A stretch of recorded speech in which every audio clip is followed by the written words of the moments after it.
Hi, my name is Matt Slick, and welcome to the Carm Answer Desk. I want to discuss the issue of atheists and how they attack Christians and Christianity. This is mainly for the Christians, so if you're an atheist, you know what? Turn this off and don't listen to this because this isn't for you, okay? I'm going to trust you. Don't listen, okay? 3, turn it off. 2, 1, okay. Now that all the atheists aren't listening, and the Christians are the only one listening to this, I'm going to give you some pointers on how to deal with some atheists. Okay, Christians, listen to this. Look, we know that the atheists are constantly attacking Christianity and attacking what we have to say. Well, I want to tell you some basic stuff that you can do to deal with them, all right? Let's say, for example, an atheist makes an assertion. I'm going to give an overly simplified one. You know, they'll say something like, there is no God. Okay, you know what? Instead of saying, oh, yes, there is, and then trying to prove it, I would say to them something like, well, how do you know that? Ask questions. If they make an assertion, have them substantiate their assertion. Very simple. Have them establish what it is they're saying. They might say, yeah, there is no God, there is no evidence. Okay, great. You know what? Show me that what you're saying is true. How do you know there is no evidence? Do you know all things? And I say to them, I don't think you're being very logical here, and let's have a conversation about it. I would really recommend that you do that. And remember this, don't try and just simply refute whatever they say whenever they say it. I'm known for saying this great comeback when an atheist says something to me. They'll say something like, well, you know, the God of the Old Testament is really mean. And I'll say something like, so? What's the big deal about it? You don't like it? Okay, whatever. An atheist, you know, what are they going to do? See, let's take that example. You know, God does have people killed in the Old Testament, all right? And atheists don't like it. They'll say, that's evil. And I'll say, it is?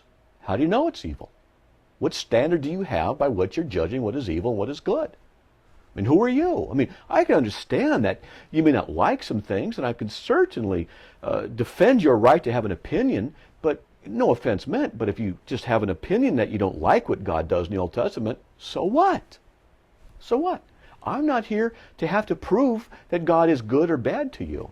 You've got to demonstrate to me why you think such a statement is bad, why you think it's wrong. And ultimately, all you're going to be doing to me, if you're an atheist, I'd be saying, is giving me your opinion.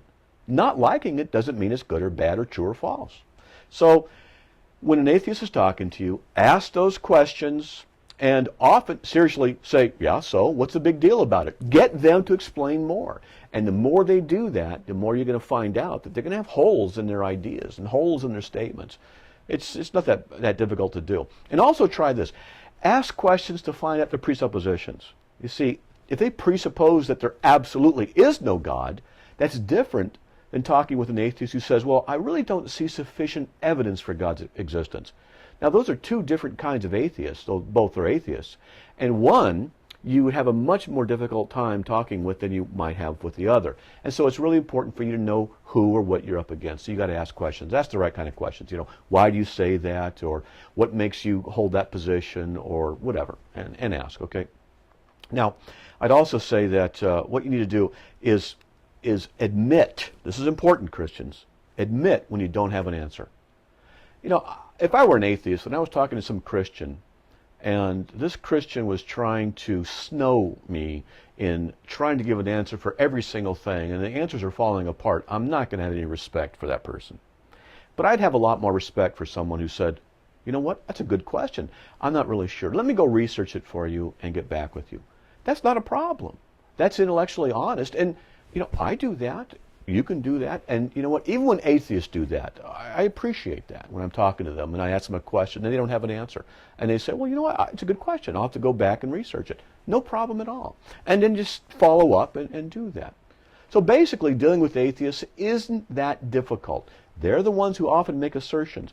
Ask them to demonstrate the validity of their assertions. Listen to what they're saying. Ask questions about what they're saying. See if their statements are logical. See if there's some problem inside the logic. For example, what if an atheist said, there is no God? I know there is no God.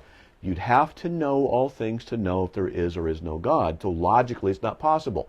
So by listening to what they say, you can hopefully learn a little bit about logic in their statements, see if their statement's valid or not. It's not that difficult. It's pretty easy. So basically, ask questions, listen, find out the presuppositions, admit if you don't have an answer, and learn to say so a lot. See how it goes. And I think you might enjoy your discussions with atheists a lot more. Thanks.